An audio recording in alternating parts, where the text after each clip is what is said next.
Honesty is the best policy. খুবই সত্য কথা। Welcome to my channel. আজকের লেসনটা আমাদের নবম শ্রেণীর নতুন ইংরেজি বইয়ের এক্সপিরিয়েন্স 6.3.1 ডিরেকশনটা পড়ে নেবার। রোড থেকে আমরা শুরু করছি কম্পেয়ার অ্যান্ড কন্ট্রাস্ট এসে, তুলনামূলক এবং বৈষম্যমূলক রচনা। Compare and contrast essay is a common type of academic essay writing topic. তুলনা এবং বৈষম্যমূলক রচনা একটি সাধারণ ধরনের একাডেমিক রচনা লেখার বিষয়। Compare refers to exploring similarities between subjects, while contrast means to look at their differences. তুলনা বলতে বিষয়গুলোর মধ্যে সাদৃশ্য খোঁজা, অন্যদিকে বৈসাদৃশ্য মানে তাদের পার্থক্যগুলো দেখা। A compare and contrast essay explores the similarities and differences between two subjects to have some deeper insight into the two. একটি তুলনা এবং বৈসাদৃশ্য প্রবন্ধ দুইটি বিষয়ের মধ্যে কিছু গভীর অন্তর্দৃষ্টি পেতে দুটি বিষয়ের মধ্যে মিল এবং পার্থক্যগুলো খুঁজে বের করে। In a compare and contrast essay, we either compare the two subjects, contrast them, or sometimes do both. একটি তুলনা এবং বৈসাদৃশ্য প্রবন্ধ আমরা হয় দুটি বিষয়ের তুলনা করি, তাদের বৈসাদৃশ্য বের করি, বা কখনো কখনো উভয়ই করি। The subjects we compare in the essay are usually in the same category, although they have their differences. আমরা প্রবন্ধে যে বিষয়গুলো তুলনা করি সেগুলো সাধারণত একই বিভাগে থাকে, যদিও তাদের পার্থক্য রয়েছে। For example, we can write an essay comparing two books or contrasting them, or can do both to get a clear understanding of them. উদাহরণস্বরূপ, আমরা দুটি বইয়ের তুলনা করে বা তাদের বৈসাদৃশ্য তুলে ধরে একটি রচনা লিখতে পারি, যা এগুলো পরিষ্কারভাবে বোঝার জন্য উভয়ে করতে পারি। Likewise, can be two movies, two cities, and two schools. একইভাবে এটি দুটি চলচ্চিত্র, দুটি শহর এবং দুটি বিদ্যালয় বিষয়ক হতে পারে। When we write a compare and contrast essay, we try to make connections between the two subjects that are not obvious but illustrate the subtle, surprising, or unexpected similarities and differences between the subjects.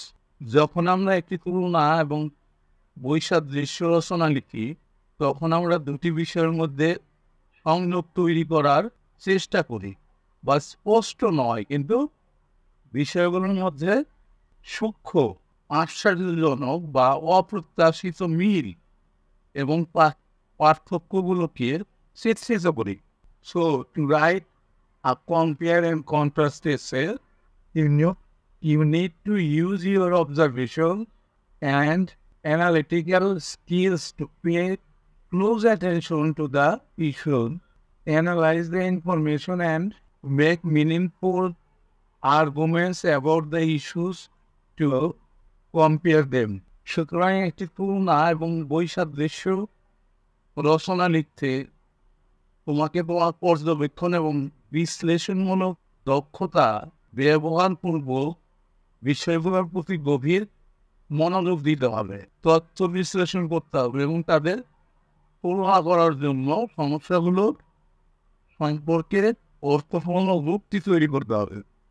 There are a couple of ways to write a compare and contrast essay. তুলনা এবং বৈসাদৃশ্য রচনা লেখার কয়েকটি উপায় রয়েছে। Here we will learn about the popular tools. এখানে আমরা জনপ্রিয় দুইটি সম্পর্কে জানব। One is the block structure and the other is the point by point structure. একটি হলো block structure এবং অন্যটি হলো point by point structure. এক number, the block structure. The block structure is a little bit easier to write than the point-by-point method. Point-by-point পদ্ধতিতে block structure লিখতে একটু সহজ। This structure includes an introduction, two body paragraphs, and a conclusion. এই কাঠামোর মধ্যে একটি ভূমিকা, দুইটি মূল অনুচ্ছেদ এবং একটি উপসংহার। First body paragraph talks about various features of one subject. প্রথম অংশের অনুচ্ছেদটি একটি বিষয়ের বিভিন্ন বৈশিষ্ট্য সম্পর্কে আলোচনা করে। And the second body paragraph discuss the similar features of another subject. এবং দ্বিতীয় অংশের অনুচ্ছেদটি অন্য বিষয়ের অনুরূপ বৈসাদৃশ্যগুলো নিয়ে আলোচনা করে। So in the block structure, each paragraph focuses on one separate thing, and altogether you have 4 paragraphs. সুতরাং ব্লক কাঠামোতে প্রতিটি অনুচ্ছেদ একটি পৃথক জিনিসের উপর গুরুত্ব প্রদান করে এবং সব মিলিয়ে তোমার 4টি অনুচ্ছেদ রয়েছে। এরপর 2 নাম্বার আছে the point by point structure. Point by point structure. This structure gives the readers more detail about the subject that are compared, and readers may find it more interesting than the block method. এই কাঠামোটি পাঠকদের তুলনা করা বিষয় সম্পর্কে আরো বিশদ বর্ণনা দেয় এবং পাঠকদের কাছে এটি ব্লক পদ্ধতিতে আরো আকর্ষণীয় বলে মনে হয়। This method is a bit different from the block method, as in this method you will get more than 2 paragraphs in the body. এই পদ্ধতিতে ব্লক পদ্ধতি থেকে কিছুটা আলাদা, কারণ এই পদ্ধতিতে তুমি মূল অংশের 2টির বেশি অনুচ্ছেদ পাবে। Body paragraph talks about one point of comparison. প্রতিটি মূল অনুচ্ছেদ তুলনা করার একটি পয়েন্ট সম্পর্কে কথা বলে। For example, if the first paragraph talks about one point of comparison, the second paragraph will focus on a different point of comparison. উদাহরণস্বরূপ, যদি প্রথম অনুচ্ছেদ তুলনার একটি পয়েন্ট সম্পর্কে কথা বলে, তবে দ্বিতীয় অনুচ্ছেদটি তুলনার একটি ভিন্ন পয়েন্ট ফোকাস করবে। আজকে আমরা এখানেই শেষ করব।